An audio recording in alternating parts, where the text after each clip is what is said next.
سب سے پہلے اپنے اللہ کا شکر ادا کرتا ہوں اور اس کے بعد اللہ کے حبیب صلی اللہ علیہ وسلم کا، کیونکہ وہ اپنی امت کے اوپر اپنی نظر رکھتے ہیں. اور اس کے بعد میں پنجاب کے لوگوں کو، پنجاب کے ووٹرز کو، اور خاص طور پہ جو پنجاب کی یوتھ نکلی ہے، نوجوان نکلے ہیں، اور اس کے بعد جو خواتین نکلی ہیں اور جس تعداد پہ نکلی ہیں اس بائی الیکشن میں ووٹ ڈالنے کے لیے، میں آج آپ کا شکریہ ادا بھی کرتا ہوں، آپ کو خراج تحسین بھی پیش کرتا ہوں. میرے پاکستانیوں، یہ ایک میرے ملک کے لیے ایک بہت ہی خوشائن وقت ہے. میں کیوں سمجھتا ہوں کہ یہ پاکستان کی تاریخ میں ایک ایسا وقت آیا ہے جو ہم سب کو اللہ کا شکر ادا کرنا چاہیے. وہ کیوں؟ کہ دیکھیں، ایک قوم کے اندر جب شعور آ جاتا ہے، جب وہ بیدار ہو جاتی ہے، جب اس کو سب سے بڑی بات کہ اپنے نظریے کی سمجھ آ جاتی ہے کہ کیوں بنی تھی یہ قوم، تو اس سے زیادہ ہم اللہ کا شکر ادا نہیں کر سکتے. میں نے یہ سارے کیمپین کے اندر اپنی قوم کو ایک ہی چیز بتائی کہ پاکستان کا مطلب کیا، لا الہ الا اللہ، اور تیرا میرا رشتہ کیا، لا الہ الا اللہ. دیکھیں، یہ ہے نظریہ پاکستان. لا الہ الا اللہ محمد رسول اللہ ایک فلسفے کا نام ہے. ہم اس کو جس دن ہم سمجھ گئے، ہم اپنا نظریہ سمجھ جائیں گے، اور جب ہم اپنا نظریہ سمجھ گئے تو یہ قوم ایک عظیم قوم بن جائے گی. کبھی بھی قوم نظریے کے بغیر نہیں بنتی. ایک قوم جس کا نظریہ ہی نہیں ہے، وہ قوم ہی نہیں بن سکتی. وہ ہجوم ہوتا ہے عوام کا. تو میں آج خوش ہوں. دیکھیں، جب ایک بیرونی سازش کے تحت ہمارے اوپر یہ امپورٹڈ حکومت مسلط کی گئی، تو سب سے بڑی بات یہ کہ عوام نے یہ پوچھنا شروع کیا کہ کیا اگر ہم نے انگریز کی غلامی سے نکل کے، پھر قائد اعظم نے جد و جہد کر کے ہندوز کی غلامی سے نکال کے پاکستان بنایا تھا، تو ہم کسی اور کی غلامی کے لیے تیار نہیں ہیں.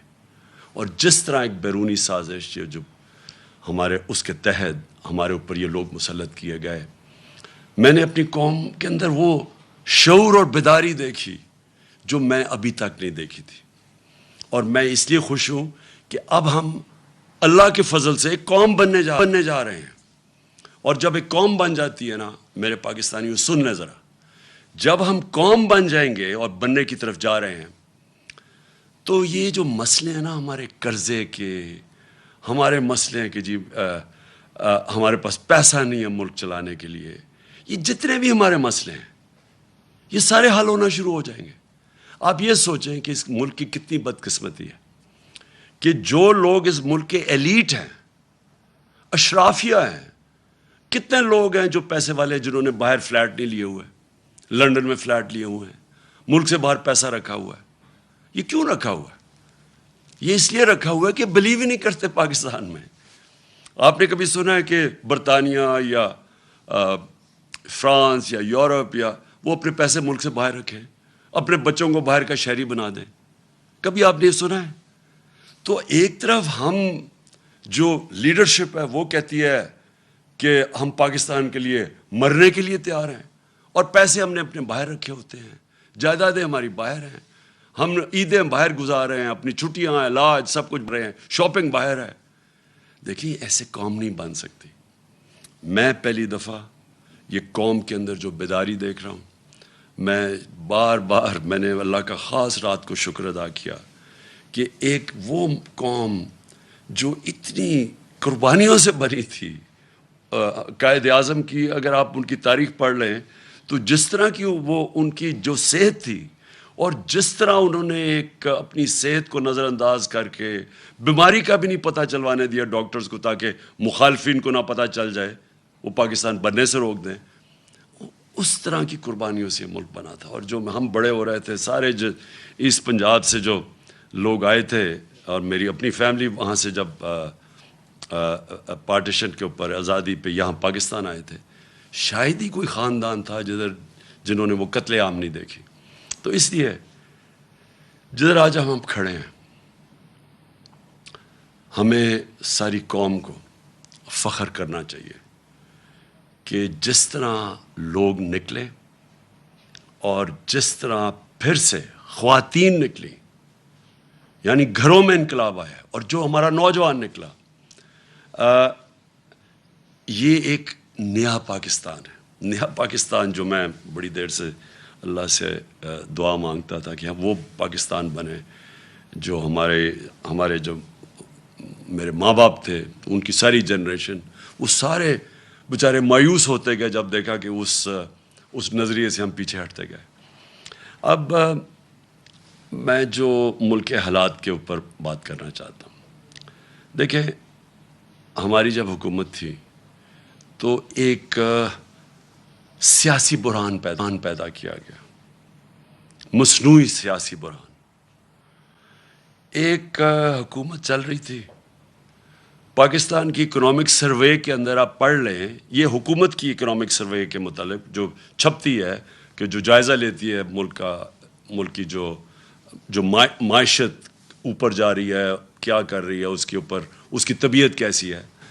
تو پاکستان کی اکنامک سروے کے مطابق 17 سال کے بعد سب سے زیادہ ہمارے آخری 2 سال میں ملک کی اکانومی ترقی کی ہے.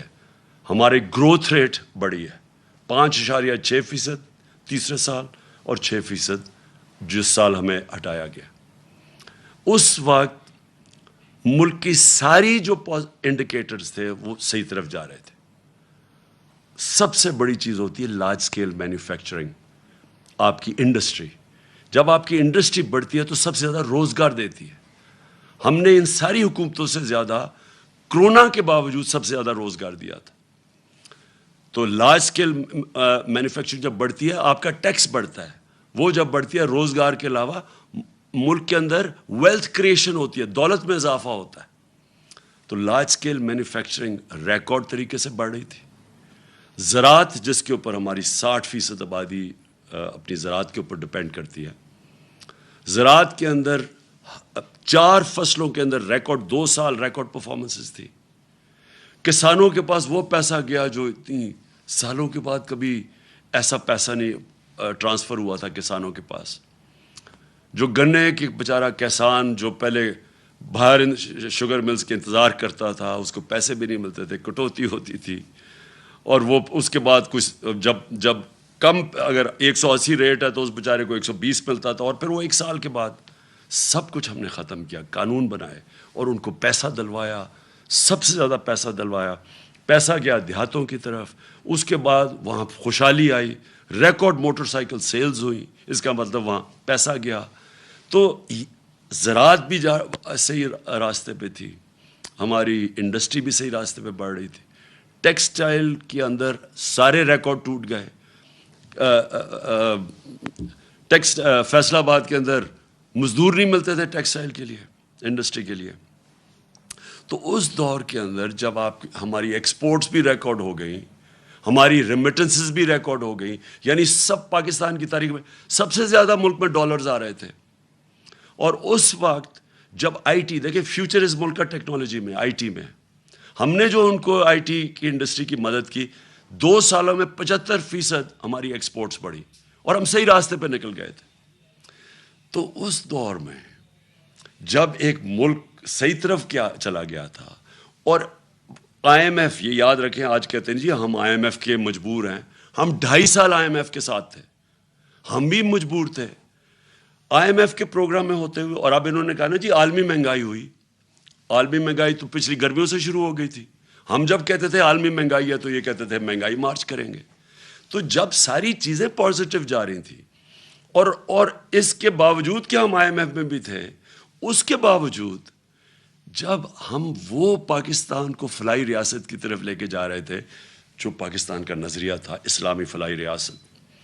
ہم نے پہلی دفعہ ہیلتھ کارڈ، کبھی سنا ہے کہ کسی بھی مڈل انکم گروپ، غریب کو تو چھوڑے، جو اپنے سارے خاندانوں کو ایک ہیلتھ انشورنس دے رہا ہے 10 لاکھ روپے کی، کہیں بھی جا کے اپنا علاج کروا سکے. احساس پروگرام ہمارا انٹرنیشنلی ایکنالج ہوا، جو غربت کم کرنے کے لیے پروگرام تھا. انٹرنیشنلی ایکنالج کیسے ہوا کہ اسٹینفورڈ یونیورسٹی کی ریسرچ، انہوں نے ریسرچ کر کے فیصلہ کیا کہ پاکستان کو احساس پروگرام فلاحی ریاست کی طرف لے کے جا رہا تھا. کامیاب پاکستان تھا. سستے قرضے نچلے 20 لاکھ خاندانوں کو دے رہے تھے تاکہ ہنر اب سیکھ سکیں، تاکہ وہ دکانیں کھول سکیں، کسان پیسہ لگا سکیں. سود کے بغیر قرضے دے رہے تھے گھر بنانے کے لیے. پھر پوری ایک ہاؤسنگ کا ہمارا پورا انسینٹیوائز کر رہے تھے، بینک پیسے دیں، کم سود کے اوپر لوگ گھر بنائیں، جتنا کرائے دیتے تھے اسی کرائے کے اوپر قسطیں پے کر کے اپنا گھر بنا لیں. یہ ساری چیزیں چل رہی تھیں. اس وقت سازش کر کے ہماری حکومت گرائی گئی. اور جب ہماری حکومت جب گرانے جا رہے تھے تو میں نے اور شوکت ترین نے پوری کوشش کی آگاہ کرنے کے لیے کہ یہ جو آج حالات ہیں انٹرنیشنل، جدھر ایک عالمی مہنگائی آئی ہوئی ہے جس کو کہتے ہیں کموڈٹی سپر سائیکل، اور اس کے علاوہ جو اس ملک کے اندر، جو ہمارے ملک کے اندر جو حالات ہیں اس وقت، اگر یہ گورنمنٹ گرائی گئی تو جب سیاسی اگر بحران آیا تو معیشت نہیں سنبھالی جائے گی. ہم نے یہ آگاہ کیا، وہ لوگ جو روک سکتے تھے اس کو، کہ معیشت نہیں سنبھالی جائے گی. اور خاص طور پہ ان لوگوں سے آپ ذرا ان کا ٹریک ریکارڈ دیکھیں، یہ کب انہوں نے ہماری ملک کی معیشت ٹھیک کی ہے. اور سب سے بڑی انڈیکیشن ہوتا ہے جب آپ ایک ملک کی معیشت کو ٹھیک کرتے ہیں تو آپ کی ایکسپورٹس بڑھتی ہیں، جس سے ڈالرز ملک میں آتے ہیں، جس سے ویلتھ کریشن ہوتی ہے. ان کے پچھلے 5 سال تو ایکسپورٹس بڑھی نہیں، جو یہ نون لیگ کے 5 سال تھے. ان کے جو دوسرے دور میں جو 97 سے 99 تک تھا، تب بھی کوئی ان کی ایکسپورٹس کے اندر اضافہ نہیں تھا. دونوں دفعہ انہوں نے اتنے بڑے بیرونی خسارے چھوڑ کے گئے. تو ان سے تو بڑھنی نہیں تھی، اور ہمیں پتہ تھا کہ کیوں آنا چاہتے ہیں، اور وہ واضح ہو گیا. آتے ساتھ ہی انہوں نے اپنے کرپشن کے کیسز معاف کروانے کی کوشش کی. وہ اسمبلی سے بل پاس کروا دیا ہے، جو انشاءاللہ میں کل سپریم کورٹ میں چیلنج کر رہا ہوں کہ 1100 ارب روپے کے، جب آپ اس کو ایگزامن کریں، 1100 ارب روپے کا جو پیسہ اس ملک کا چوری ہوا ہے، جو یہ لوگ جو اسمبلی میں بیٹھے ہوئے ہیں ان کا معاف ہونے جا رہا ہے. اور اس لیے وہ آئے تھے، کیسز اپنے ختم کروا رہے ہیں. ایف آئی اے کا کیس جو شہباز شریف کے اوپر اوپن اینڈ شٹ کیس، اس کے اور اس کے بیٹے کے اوپر 16 ارب روپے وہ معاف کروانے جا رہے تھے. تو یہ ہونا ہی تھا جو ہوا ہے. اور آج ہم کدھر کھڑے ہیں؟ آج بلومبرگ جو اب ایک انٹرنیشنل ادارہ ہے، سب اکانومسٹ جانتے ہیں، اس انٹرنیشنل ادارے کے مطابق آج پاکستان 4تھے نمبر پہ ہے وہ ملک جو ڈیفالٹ کرنے جا رہا ہے. ڈیفالٹ کا مطلب کہ ہمارے پاس ہم بینکرپٹ ہونے جا رہے ہیں، ملک کا دیوالیہ نکلنے جا رہا ہے. جس طرح سری لنکا جو نمبر 1 پہ ہے، جس طرح سری لنکا کا حال ہے، اب ہم 4تھے نمبر پہ آ گئے. اور موڈیز نے پاکستان کی نیگیٹو ریٹنگ کر دی ہے. موڈیز ہے جو ادارہ فیصلے کرتا ہے کہ ملک کے قرضے دینے کی اس کی کیا قابلیت ہے، قرضے واپس کرنے کی کیا قابلیت ہے. ہم جب تھے انہوں نے نیگیٹو سے اس کو پازیٹیو کیا تھا، آج وہ پھر نیگیٹو پہ چلی گئی ہے. اس کا مطلب کہ ہمیں قرضے بھی ملیں گے تو بہت مہنگے قرضے ملیں گے. اور وہ بھی ہمارے جو بانڈز ہیں ان کی اب قیمت دیکھیں کدھر سے کدھر گئی ہے. یعنی کس قیمت کے اوپر پاکستان کو اب قرضہ ملے گا. مجھے جو سب سے زیادہ خطرہ ہے وہ وابڈا کا ہے. وابڈا خود قرضے لیتی تھی باہر یہ ڈیمز بنانے کے لیے، آج اس کی ریٹنگ نیچے گر گئی ہے. اس کا مطلب وابڈا کو باہر سے قرضے نہیں ملیں گے، اور یہ جو اتنی 50 سال کے بعد ڈیمز بنانے جا رہے تھے. تو آج یہ جو سارا معاشی بحران ہے، اس کی وجہ تھی یہ سیاسی بحران جو ان کی سازش کی وجہ سے آیا تھا. اور مجھے کوئی چیز نہیں نظر آ رہی کہ اب یہ اس کو کیسے روک سکتے ہیں. آپ یہ سوچیں کہ ریزروز ہمارے آدھے ہو گئے جب سے یہ آئے ہیں، جب سے یہ سیاسی بحران شروع کیا تھا اس سے اب آدھے ریزروز ہیں جو فارن ایکسچینج. روپیہ ہمارا گر کے تقریباً 28 روپے گر چکا ہے. اور سب سے خطرناک چیز یہ ہے کہ آئی ایم ایف کی اگریمنٹ کے سائن ہونے لگی ہے، روپے کو تو مضبوط ہونا چاہیے تھا، وہ مزید اور 10 روپیہ گر گیا. تو آگے اگر جس طرح کے حالات ہیں، آگے اگر اب ہم نے اب سبق نہ سیکھا اور یہ نہ سمجھا کہ جب تک سیاسی سٹیبلٹی، جب تک سیاسی بحران ختم نہیں ہوگا، یہ معیشت اب اور مزید نیچے جائے گی، اور مجھے خطرہ ہے کہ ادھر ہی نہ پہنچ جائے کہ سب کے ہاتھ سے ہی نکل جائے۔ اس لیے ایک ہی راستہ ہے اب آگے، اور وہ ایک راستہ ہے صاف اور شفاف الیکشنز کروانے کا۔ اور میں آج اپنی قوم کے سامنے جو چیز رکھنا چاہتا ہوں، جس طرح کا انہوں نے پنجاب میں الیکشن کروایا، ایسا اگر الیکشن کروانا ہے، اور اگر یہ اسی طرح کے آگے الیکشن کروانے ہیں، میں آپ کو یقین دلاتا ہوں کہ اس سے بحران بڑھے گا، کم نہیں ہوگا۔ ہر حربہ استعمال کیا گیا ہمیں الیکشن ہرانے کا۔ ساری جتنی پنجاب کی حکومت کے پاس جتنے بھی طریقے تھے ہمیں الیکشن ہرانے کے، انہوں نے سارے استعمال کیے۔ سپریم کورٹ کی ججمنٹ تھی کہ کسی قسم کا، جب انہوں نے ایک غیر آئینی طور پہ انہوں نے اجازت دی حمزہ شریف کو چیف منسٹر بننے کی، تو سپریم کورٹ نے ساتھ کہا کہ کسی قسم کی مداخلت نہیں ہوگی اسٹیٹ مشینری کی الیکشن پہ۔ انہوں نے ہر قسم کی مداخلت کی۔ ایک تو اسٹیٹ مشینری پوری استعمال کی، ایف آئی آرز کاٹی، پولیس کے ذریعے ڈرایا دھمکایا گیا، ہر جگہ سے ہمارے پاس کمپلینٹس آئے کہ جو پولیس نے حرکتیں کی۔ کئی جگہ تھے ایسے پولیس آفیسرز، تو وہ میں آج داد دوں گا، وہ اس کے باوجود کہ ان کے اوپر پریشر ڈالا گیا کہ مدد کریں ان کو جتانے کی نون لیگ کو، اس کے باوجود انہوں نے ریزسٹ کیا۔ ان کو میں سلام کرتا ہوں۔ لیکن میرے ایک وہ یاد ہے مجھے، جس پولیس آفیسر نے صرف یہی نہیں کہ انہوں نے مداخلت کی، وہ بلکہ نون لیگ کے جالے بن کے انہوں نے ہمارے خلاف ایکٹیویٹی کی۔ ہمیں ایک یاد ہے۔ سپریم کورٹ کی یہ وائلیشن تھی، کنٹیمپٹ تھا سپریم کورٹ نے جو ان کو کہا تھا کہ انہوں نے کسی قسم کی، کیونکہ یہ عارضی چیف منسٹر، یہ کیئر ٹیکر ٹائپ تھا، اس کا کام ہی نہیں تھا حمزہ شریف کا کہ جس طرح استعمال کرتا پولیس کو۔ لیکن مجھے جو سب سے زیادہ جو افسوس ہے وہ یہ چیف الیکشن کمشنر کے اوپر ہے۔ چیف الیکشن کمشنر نے جو بددیانت داری کی ہے، ایک تو اہلیت بھی اس کے اندر نہیں ہے۔ 40 لاکھ لوگوں کو انہوں نے ان کو پتہ چلا کہ جی وہ کوئی کمپیوٹر مسٹیک ہوئی اور مر گئے۔ کہیں دنیا کے اندر اور اگر یہ ہوتا 40 لاکھ ووٹر مر جاتے، اس کو ریزائن کرنا پڑتا۔ لیکن اس کے علاوہ اس نے پوری طرح شرکت کی نون لیگ کو جتانے کے لیے۔ ہم 8 ہمارے پاس کیسز ہیں، 8 کیسز ہیں جو ہم الیکشن کمیشن کے پاس گئے، اور وہ جائز کیسز لے کے اس کے پاس گئے، اس نے ریجیکٹ کر دیے۔ ہم پھر عدالت میں گئے، اور 8 دفعہ عدالت نے ہمارے ساتھ کھڑے ہو کے ان کو اوور رول کیا، الیکشن کمیشن کو، جس کا مطلب کہ الیکشن کمیشن نے جان کے ہمارے خلاف ججمنٹ دی تھی۔ اس الیکشن کمشنر کے اوپر ہمیں کوئی اعتماد نہیں ہے۔ انہوں نے الیکشن کروایا سینٹ کا، سپریم کورٹ نے اجازت دی کہ آپ سینٹ کے ووٹ کو ویریفائی کریں۔ اس الیکشن کمیشن کو اور ساری پولیٹیکل پارٹیز کو پتہ ہے کہ 30 سال سے سینٹ کے سیکرٹ بیلٹ کے اوپر پیسہ چلتا ہے۔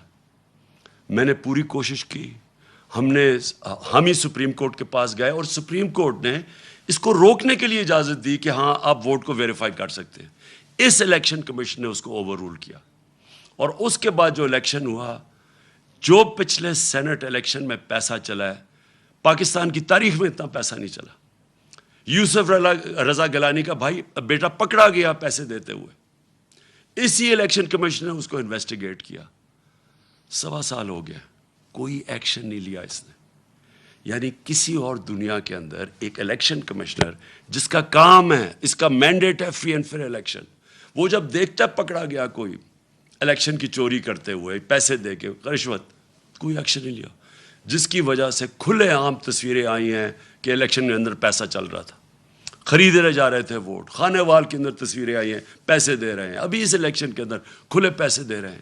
یہ وائلیشن ہے، یہ الیکشن یہ ساری جو الیکشن کمیشن کے اندر جو قوانین ہے، آپ پیسے دے کے ووٹ نہیں خرید سکتے، رشوت نہیں آپ دے سکتے. کسی کو ڈر ہی نہیں تھا، کیونکہ اس نے کبھی روکا کسی کو نہیں، کیونکہ یہ صرف روکتا تھا تحریک انصاف کو. اس کے سارے فیصلے ہمارے خلاف گئے اور یہ ان کو مدد کرتا تھا. اب سندھ کے اندر لوکل گورنمنٹ الیکشن ہوا ہے، کبھی الیکشن کمیشن نے کوشش کیا پتہ چلوانے کے لیے کہ Sindh election local government election میں 15% کینڈیڈیٹ سے ٹکٹ ان اپوز جیت گئی پیپلز پارٹی؟ کبھی پتہ چلوایا؟ ڈسکا کا الیکشن ہوا، وہ تقریباً 400 پولنگ سٹیشن میں صرف 20 پولنگ سٹیشنز کے اوپر آر او نے کہا کہ بے ضابطے ہوئی ہیں. اس نے سارا الیکشن کھول دیا پی ٹی آئی کے اگینسٹ، ہمارے اگینسٹ، جو ہمیں ہروایا اس نے. تو جب لوکل گورنمنٹ الیکشن سندھ کا ہوا ہے، 15% لوگوں نے الیکشن پہ کھڑے ہی نہیں ہوئے. پتہ چلوایا کیوں؟ اور جب پتہ چلوائیں گے پیپلز پارٹی یہ حکومت نے پوری پولیس کا استعمال کیا. پتہ چلوائیں کتنوں کے اوپر ایف آئی آرز کاٹی انہوں نے، اور پتہ چلوائیں کہ کیوں سندھ کا الیکشن کمیشن نے، جو ان کا سندھ کا الیکشن کمیشن، کیوں نہیں وہ بولا؟ کیونکہ وہ سندھ گورنمنٹ کا نوکر ہے، وہ دونوں جگہ سے پیسے لے رہا ہے، سندھ گورنمنٹ سے بھی لے رہا ہے، الیکشن کمیشن سے بھی لے رہا ہے. اس کا کورٹ پڑا ہوا ہے، اس کا کیس پڑا ہوا ہے سپریم کورٹ میں، جو سنا ہی نہیں جا رہا. تو کیا وجہ ہے کہ یہ اتنی بڑی الیکشن کے اندر جو اوپنلی دھاندلیاں ہوتی ہیں اس کو فکر ہی نہیں ہے؟ صرف تحریک انصاف ڈسکا کے اوپر وہ کھڑا ہو گیا کہ جی بڑا اس نے کوئی انصاف دینا. یہ اس الیکشن کے اندر اس الیکشن کمیشن نے ہر حربہ استعمال کیا ہمیں ہرانے کا. ہم آج جیتے ہیں تو اس کے باوجود، ہم جیتے ہیں تو اسٹیٹ مشینری جو انہوں نے استعمال کی اس کے باوجود جیتے ہیں. ہم جیتے اس لیے ہیں کہ پاکستان کے ووٹر جس طرح نکلا ہے، جنرل الیکشن میں ایسا ووٹر نہیں نکلا جو کہ اس بائی الیکشن میں نکلا ہے. میں 26 سال سے جلسے کر رہا ہوں. میری تو کوئی الیکٹیبل نہ تھا، نہ میری کوئی فیملی تھی پالیٹکس میں.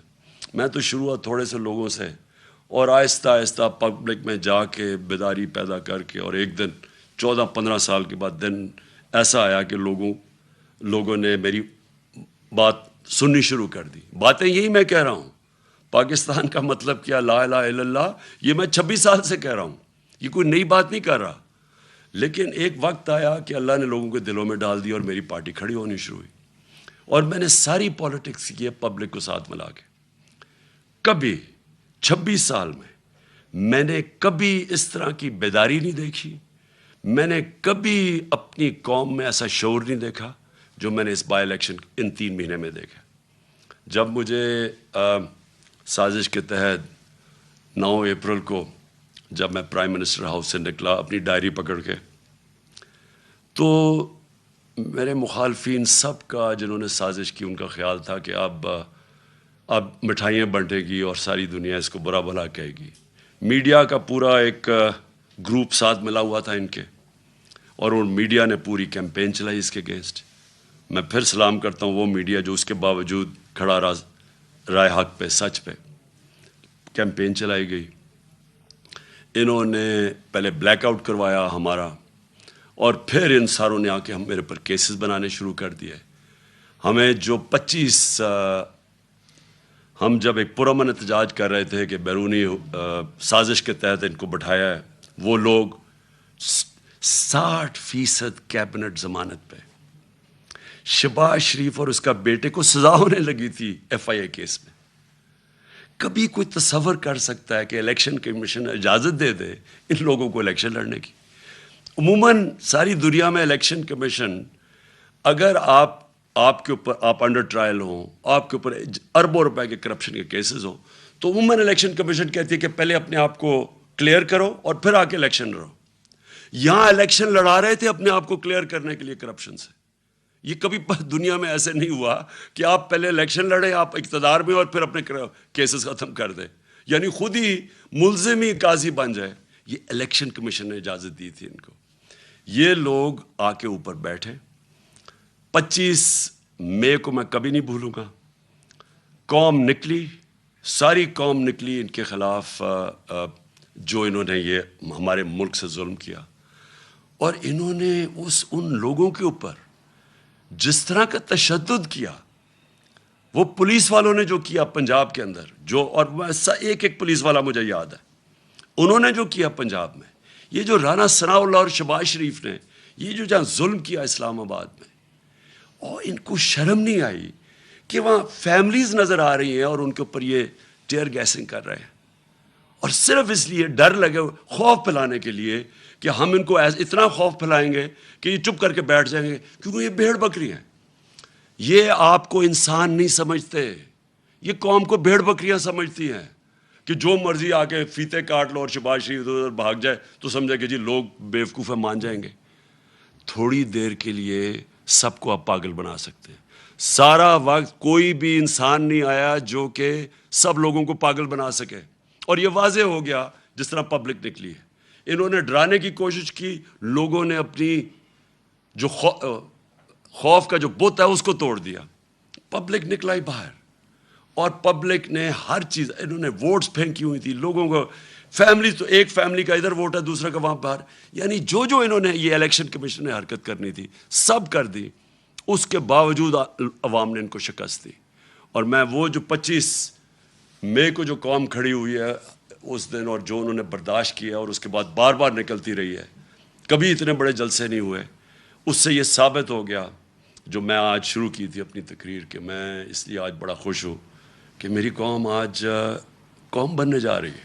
لوگ جاگ چکے ہیں، شعور آ گیا، بیداری ہے لوگوں کے اندر.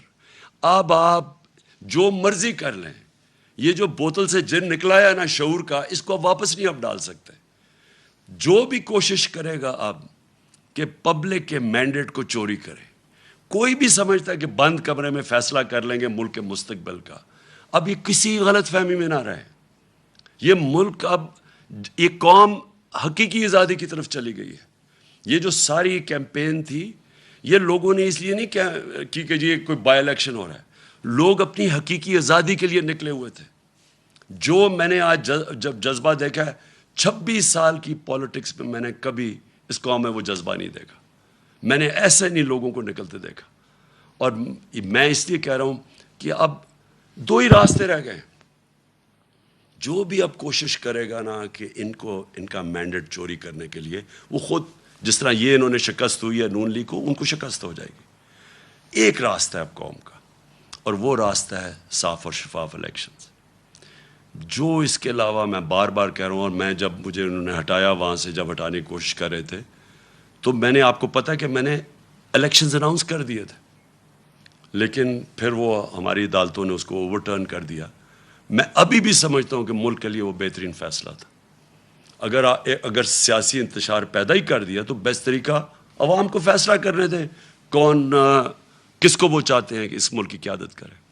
میں ابھی بھی یہ کہہ رہا ہوں، ایک راستہ ہے اس قوم کا، صاف اور شفاف الیکشن. اور صاف اور شفاف الیکشن اس الیکشن کمیشن کے اندر نیچے کبھی بھی نہیں ہو سکتا. یہ ایک ملک کی جو سب سے بڑی سیاسی جماعت ہے، اس کو کوئی اعتماد ہی اس الیکشن کمیشنر پہ نہیں ہے. بار بار یہ ہمیں ڈسا ہے، بار بار یہ ہمارے خلاف کیا ہے، اور اس نے کھل کے ہمارے اسٹیٹمنٹس دیے ہیں، اور ہمیں پتہ ہے یہ لاہور میں جا کے کن کے قدموں میں بیٹھتا رہتا. میں یہ اس الیکشن کمیشنر کو آج کہوں گا کہ آپ کے پاس راستہ ہے، آپ ریزائن کریں. ایک ہی آپ کے لیے طریقہ ہے. آپ کو یہ ہو ہی نہیں سکتا کہ جب میچ کھیلنے جا رہے ہیں، 2 ٹیمیں ہیں، ایک ٹیم کہتی ہے مجھے امپائر پہ اعتماد ہی نہیں ہے. کرکٹ میں بھی جب ہم میچ کھیلنے جاتے تھے ہم کہتے تھے ایک امپائر پہ اعتماد نہیں، اس امپائر کو ہٹایا جاتا تھا. ہمیں اعتماد ہی نہیں ہے اس کے اوپر، اور یہ ہمارے اوپر مسلط ہوا ہے. اور دوسری چیز، جج ہے، یہ امپائر الیکشن کے جج بھی ہے، جج کا کام کر رہے ہیں نا، 2 جو کمپیٹ کر رہے ہیں، جج نے فیصلہ کرنا ہے.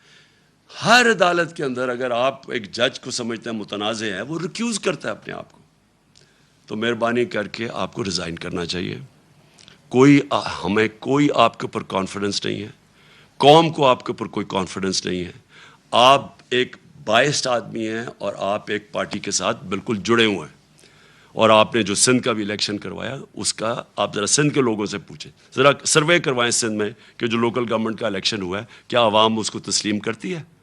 اس لیے میں آخر میں اللہ کا شکر پھر سے کرتا ہوں. اپنے نبی صلی اللہ علیہ وسلم کا ہمارے اوپر نظر ہے، ہم ان کی امت ہیں. میں اپنی عوام کا